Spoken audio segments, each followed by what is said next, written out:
Ulu Kıta'ya hoş geldiniz. Ator'un ayakkabısı veya Kabua'nın eserini nasıl elde edebileceğinizi öğrenmek ister misiniz? O zaman bu video tam size göre. Ayrıca videonun sonunda çıkan kupon kodunu da kaçırmayın.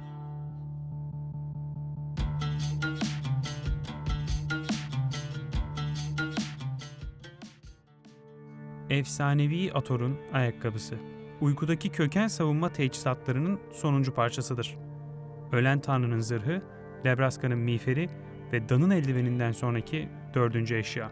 Dan'ın eldiveni gibi Ator'un ayakkabısı da iki farklı türe sahip. Biri kaçınma, diğeri ise hasar azaltma için kullanılabilir. Anlatacağım basit adımları takip ederek Ator'un ayakkabısını kendiniz yapmayı deneyebilirsiniz. Öncelikle karakteriniz level 56 veya üzeri olmalıdır. İkincisi, çınlama alevini elde etmelisiniz. Nasıl mı elde edilir? Yeni canavar bölgesi olan karanlık takipçisi yatağındaki canavarları öldürerek elde edebilirsiniz. 100 adet yükselen çınlama koru toplayabilir veya çınlama alevini tek seferde elde edebilirsiniz. Üçüncüsü, aşağıdaki 3 ekipmandan birine ihtiyacınız olacak. A. Kafras yükseltme, 10. seviye pen, Urugo'nun ayakkabısı. B. Kafras yükseltme, 10. seviye pen, Muska'nın ayakkabısı. C. Pen, Kara Yıldız ayakkabı. Gerekli olan 3 koşulu tamamladıysanız Ateş Sahra'daki Durgef'e giderek Ator'un ayakkabısı üretim görevine başlayabilirsiniz. Ayrıca Ator'un ayakkabısını üretmek için ana görevleri tamamlamanız gerekmiyor. Sonsuz Kış Dağı genişletme paketiyle birlikte eser ve ışık taşlarının çıkmasından bu yana ilk kez yeni bir eser tanıtıyoruz. Bu eser diğer eserlerden farklıdır. Sadece simgesinin rengine bakarak bile nedenini anlayabilirsiniz. Canavarlara karşı ek AP artı 7. Canavar hasarı azaltma artı 20. Maksimum HP artı 100 ve maksimum nefes artı 75 sağlar.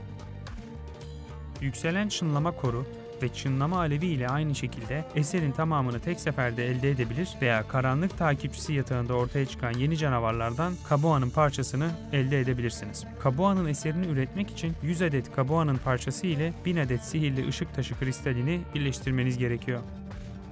Ulu Kıta'nın ana görevlerini tamamladığınızda Ator'un güç taşını da elde edebilirsiniz. Bu güç taşının kimya taşı yapılandırması için kutsanmış ruh parçası ve kutluluk dolu ruh parçası gereklidir. Ulu Kıta'daki av sahaları kalbi zayıf maceracılar için uygun bir yer değildir. Maceracıların zorlukları aşmak için hazırlıklı olması gerekiyor.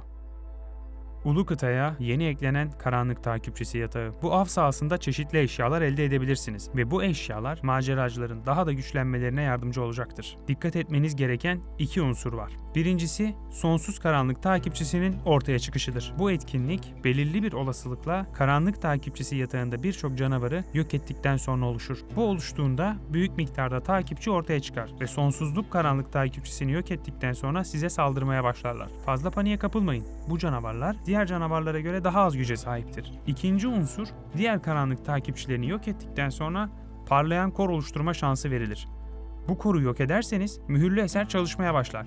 Yaklaşık 5 dakika boyunca çalışan eser, belirli aralıklarla çevredeki takipçileri karmaşaya sürükler.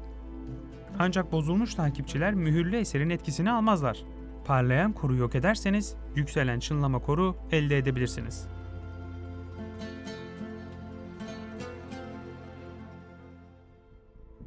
O zaman şimdiye kadar olan hikayeyi takip edelim.